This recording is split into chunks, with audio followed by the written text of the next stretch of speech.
Hey guys, welcome back to my channel. If you didn't know me, my name is Ashley. I have a 4-year-old already. She was born in 2019 and I am welcoming baby number.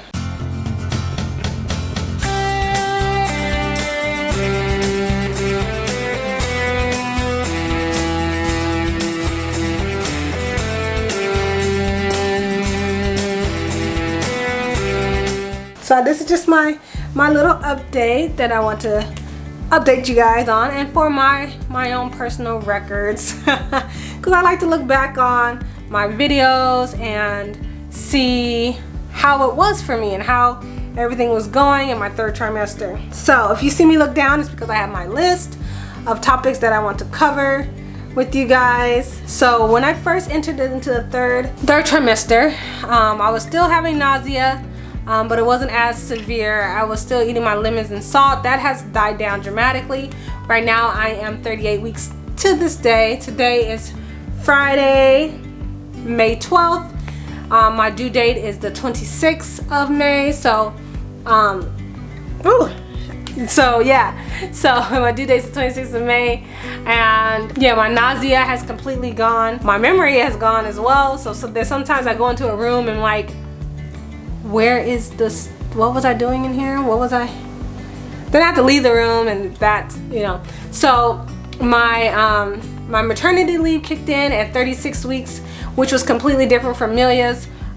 With Milia, I was interning, and so I was home for summer, and I had 2 months to just like nest and stuff. So now I'm nesting now, and it's like to the wire, and I haven't even nested completely. Like, is baby boy's clothes clean? No. Is bottle sanitized? No. Do we have a car seat? No.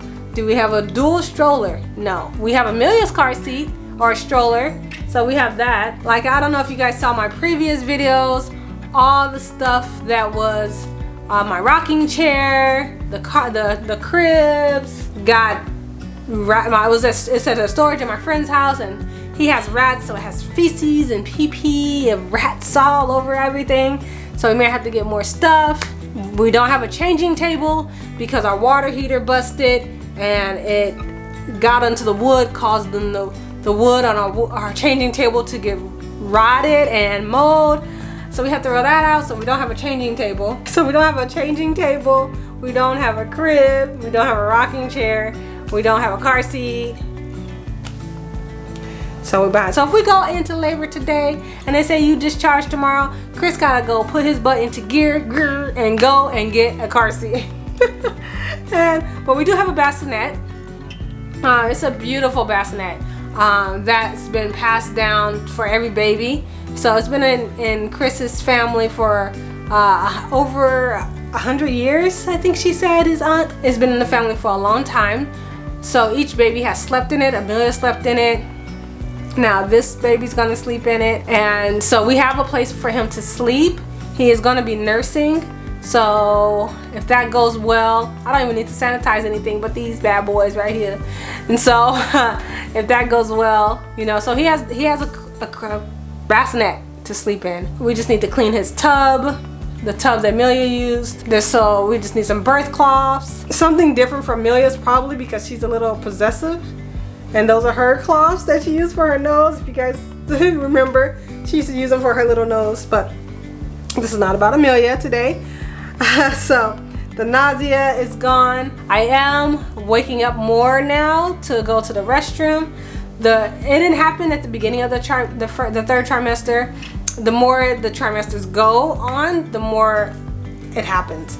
And I noticed that when I have to, when my bladder is full, I have more Braxton Hicks or more contractions. So if that is you, just go try using the restroom, empty out your bladder, and see if your contractions die down, versus having like rushing to the hospital and having false labor.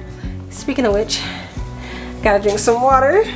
I love this water bottle. Chris bought it for me. The bottom lights up to let you know it's time to drink water and that you drink water, and then it's registering. See if I can show you guys. It's gonna light up at the bottom. I have it on rainbow color. This is not a sponsored video or anything. I don't even know it's gonna light up. It's not on a flat surface. It's supposed to be on a flat surface. but yeah, it's not gonna light up right now. It registers how much water I'm drinking, and it connects to my phone, and it sends like, oh, you drunk 40 ounces today, or you drunk 60. So it keeps track of my goals for the week. Or yeah, so anyway, so I'm trying to increase my water intake. Because I am an old lady, I am 36 years old, so I had to go to the genetic screening, make sure that everything was measuring right, and because I had preeclampsia at the very end with Amelia, they wanted to make sure baby boy was measuring right. So about 3 weeks ago or so, I had my last doctor's visit with the geriatric doctor. The ultrasound, they said he was measuring okay, and he was measuring at weighing at 6 pounds 11 ounces, which is more than Amelia because she was 5 pounds 14 ounces at birth. So that was like a month ago, and so he's probably bigger now. So I don't know how big he is, but I can feel everything. Like his kicks are painful, like his elbows and his kicks and his head rolls, because now he's in position, right? So his head is where it's supposed to be to leave the body, you know. So I can feel him moving his head around, and that hurts, and his kicks and his stretch because it's tight in there, because I'm a small person. I'm petite, and so I'm a small person, so he's kicking me and it hurts a lot. But they also said kicking and the baby being active is a sign of a healthy fetus, so hopefully that's true and it keeps going. I've been having what they call lightning crotch, is when you have sharp pain down there, but I also have sharp pain on my inner thighs. And one time I was walking and I had such a sharp pain on my right inner thigh, and it almost made me fall down. It was like so pain. It was like a cramp in my upper inner thigh that I never experienced before. I didn't experience with Amelia, maybe because she was so small and she wasn't sitting on my nerves or anything. That's sciatic, I think, I don't know, but it was just so painful. So I get them every once in a while, and it hurts because then I have to limp, because if you step too hard, it sends that pain down there into my inner thigh. But oh, it was just the worst pain ever. It comes and goes now, but it's not as bad as it was like at 36 weeks when I was still at work, at 35, 36, maybe because I was at work and I wasn't resting as much. But that was hard in itself because I was so tired, and contractions and going to work. Like, the United States need to like give us more leave. Come on, like seriously. I did have night sweats. I don't have them as much anymore, but I had them at 36 to 37 weeks pregnant. I was waking up drenched, like in the middle of the night, like 4 o'clock in the morning, and then I had to change my shirt because it's soaking wet. They said it's just because the hormones changing, and I guess it's changing again because it's getting ready for delivery. I actually started to produce milk. It would start to itch at first at the beginning of the 3rd trimester, and then I was showering and it started to produce milk. Not a lot, just a little bit. I have, if you're like me, you may have, and you have multiples, and you may have one active side and one less active side. So with Amelia, I had one more active side than the other that produced more milk, and so that's the one that was starting to leak while I was in the shower. So that's happening already. So I find that it feels extra dry because the milk dries up on top of it, and so that's uncomfortable in itself. I am craving a lot more fruit, watermelon in particular. Like, if you get a personal watermelon, cut it in half and just eat it. Oh, it's so good, so good. My best friend, one of my friends, she loves watermelon. She just could eat it. So she probably like, yeah, girl, eat that watermelon. But yeah, I just cut it in half. I don't put any salt on it. Some people put salt on the watermelon, but I'm trying to make sure I don't have a high blood pressure or anything. The doctor says my blood pressure is looking good. I am slightly anemic. I think they said my iron was at 10. And so I'm still taking iron pills. I'm taking baby aspirin to help prevent preeclampsia. And I am taking my prenatal and drinking a lot more water. So those are the supplements or the things I'm taking. I'm taking the prenatals my doctor subscribed. So it's nothing like, this is sponsored, the prenatal pills that I take, you know? So I'm not taking any gummies or anything like that. So I'm taking like these round pills. Certain pharmacies have different pills. Like, I was getting my prenatals from Target at first, and it doesn't have a coating on it, so it tastes nasty. It goes down super hard, but now I'm getting my prenatals from Costco, which has like a coating on it, and it just goes down very smoothly. I do take it with a little bit of soda. They said it's fine as long as I drink more water. So I do take it with soda, so that way the acidity of the soda helps it wash down, and I take it at lunchtime. But with the iron, they said you don't want to take it with milk. Something about being, you know, inactive. Take it with some orange juice or something. I'm not a doctor, so don't quote me or, you know, come at me about all this stuff. I take mine with orange juice to help my body absorb the iron a little bit better. And I take it right before bed because I realize it burns my stomach. It hurts my stomach, and regardless if I eat anything, it still bothers me. So iron is not fun for me. I am not as tired as I was going into the 3rd trimester. I'm still tired, but not as tired. Maybe because I can take a nap and rest. I tend to fall asleep around 12 o'clock for nap time. So yeah, that's that. I am waking up mostly. I am waking up a lot more in the middle of the night to go use the restroom. I think it's just because the pressure of the baby on my bladder. And then when I'm getting up, oh, it hurts so bad. Like I can't just jump up. And my nether regions is hurting. My inner thigh is hurting. I feel like I'm having a Braxton or a contraction while I'm trying to get up. And I'm waddling, trying to hold my bladder. It's just the worst. So if you guys experience that, I'm so sorry, because it's not comfortable having to go to the restroom in the middle of the night, waking up. But emotionally, I am doing okay as I can. I'm not having my mom here. She did pass away in last year, Christmas Eve to be exact. And so she did know about this baby that's coming. We showed her in the not gender reveal because she didn't know, but the announcement. So we did a video of her. No, this may come as a surprise, but we got some news for you. You're not just going to be a nana of one, but a nana of two! Ah! And she was so excited and she wanted to be here, so that's where my emotions is. So the closer I get to delivering, the more sad I am about her not being there, because she wasn't there for Amelia's birth, and she promised she'll be here for this one. So that's where I'm at for that. I don't want to get all emotional and cry on you guys and be like, oh, this is a sad video, but that's where I am with my emotions. Like if I think about it, I will cry about it, but outside of that, it's fine. I am a little nervous about having I want to change the subject because I don't want to get emotional. So I am nervous about a cesarean, because with the first one I had a cesarean. This one they said they want to do an epidural as soon as possible, just in case an emergency does happen. But he's willing to let me labor, but he wants it as soon as possible. So I don't know which one it is. As soon as possible, wait till labor. I'm not sure. I did mention in my other update that I am willing to get epidural this time, just because of the risk factor, and I don't know if I have to be rushed to the emergency and the anesthesiologist is not available. So I don't want to risk that factor. But I also know that epidurals slow down contractions, and I don't want to risk that either. So I want to go and I want to have a VBAC, which is vaginal birth.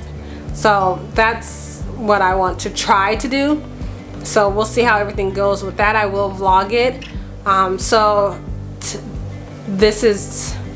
This may come out in 3 weeks, because I have some other videos that's coming out before this. So oh, look. Oh, it stopped. So another video may come out in this one came out in 3 weeks, so I may have the baby before this video comes out, or not. He said he's willing to let me go up to 42 weeks, but if I go up to 42 weeks, then I have to have a C-section. End of story kind of thing. So hopefully he comes before that time, but after the time of our getting the car seat and everything that we need. They are allowing, bright side, they are allowing 2 guests at the hospital, so I can have 2 support people here in California, or at least Fresno. They wasn't allowing that a while ago when we went down there to ask, when I was having those scares at the beginning. They said they were only allowing 1 guest, but he told me go ahead, bring 2. So we allowed 2 support people to come to the hospital with us. I'm hoping my cousin can make it. We'll have Shelby there to help support me and advocate with Chris. So that's the 2 people. They said I don't have to wear a mask, but they still are doing COVID screening, so I will have to get a COVID test. No biggie, you know. The one thing I don't want is any needles in my hand. Oh, that's another thing that started. Swelling. I started to swell, y'all. Like my hands is starting to swell. My feet start to swell. He said that's water retention because my blood pressure is fine, so there's no preeclampsia. Yeah, I was like, what is this sausages of fingers? Like, this is not how my fingers normally look. Like, they're much thinner. It's not as swollen as it was 2 days ago, but they're swollen, and yeah, it just feels stiff. It feels stiff. It doesn't hurt. Body aches. I have back aches sometimes, little up here pains, and then like my legs, and then Braxton. Like, let me show. Let me get up. So here's my belly. Ooh, right now I'm having a Braxton or a contraction. You can see his body part right here, the shadow. But I am having a Braxton. Whew. Okay, maybe I should take my own advice and try to use the restroom. I'll be right back. Oh, I'm back. Oh, I do want to mention my C-section scar because I did have keloid, so those who are following that along. My keloid hasn't risen. I do keep it trimmed, if you know what I mean. I keep it trimmed so that way it won't itch, but I can show you my C-section scar. It looks about the same. I only had 2 injections, so if you want to follow that journey down, I'll leave the links down below to my keloid journey from having my C-section the first time. So I'm going to be using some of those procedures that they told me to do to help reduce keloids for this pregnancy if I am delivery, if I am to have a C-section. But yeah, using the restroom helped. So here's my belly at 38 weeks. See, you can't see his body no more. The Braxton Hicks or contraction is gone. So this is my stomach. This line is way darker than it was with Amelia. And this one too, he is a much bigger baby. I don't know if I can show you guys my C-section. It's right, yeah, it's like a big old shadow. Guys, I'm so sorry. It's right here. Can you see it? It's right here. Yeah. Sorry you guys can't see it, but it's not swollen. It's not bigger than what it was. So this is my 38-week belly, all belly, because I have no back fat. So see, all belly. He's just hanging. He's not really low. Well, yeah, he's kind of low because I don't have any. It's all squishy right here, and then it gets hard right here. But that doesn't mean he doesn't kick up here. He kicks up here too. I'm getting stretch marks, which I didn't get on my first one. I use grapeseed oil. I use grapeseed oil for hydration, and my Bath and Body Works lotion because it smells good. But other than that, I am getting stretch marks. I do have hip pain. My butt is huge, and yeah. So the next video you see may be my delivery video, or it may be, I don't know, it may be a day in my life. So stay posted for that. If you like these kind of videos, leave a comment down below. If your symptoms are different and you have some remedies or some advice, leave that below too. Oh yeah, I don't have my hospital bag packed. That's not packed either, guys. I need to do that because I can go. I don't know if I said that. Did I say that already? May have. But if you like these kind of videos, leave a like button or hit that like button because that'll help me out, and just let me know you're here by saying hi. How you doing? If you're pregnant, how far along are you? Are you having any of the symptoms I have, or do you have anything differently that I have at 38 weeks? Have you packed your diaper bag and your baby bag and your to-go bag, and what's in it? What's in there? So that way I can get some ideas. So with that, guys, I want to say thank you for watching, and I'll see you guys later. Bye.